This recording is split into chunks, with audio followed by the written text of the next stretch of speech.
Sa budget hearing na pinangunahan ng House Committee on Appropriations ay iginiit ni Vice President Sara Duterte na makatwiran at may sapat na rason ang pagkakaroon ng confidential funds ng pinamumunuan niyang Department of Education o DepEd.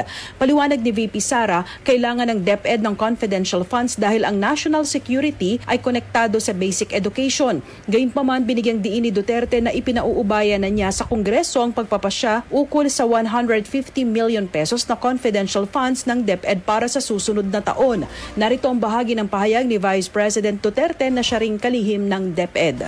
Chair, there is a purpose and a need for confidential funds in the Department of Education because basic education is intertwined with national security. But of course, as we always say, we leave it to the discretion of the members of the House of Representatives and the Senate, the wisdom of granting confidential funds to the Department of Education. Thank you. Kaugnay nito, iminungkahi naman ni Senior Deputy Minority Leader Paul Daza sa DepEd na isumite ang listahan ng mga programa kung saan gagamitin ang confidential funds. Kasama mo sa DZXL RMN Manila, Radyoman Grace Mariano, Tatak, RMN.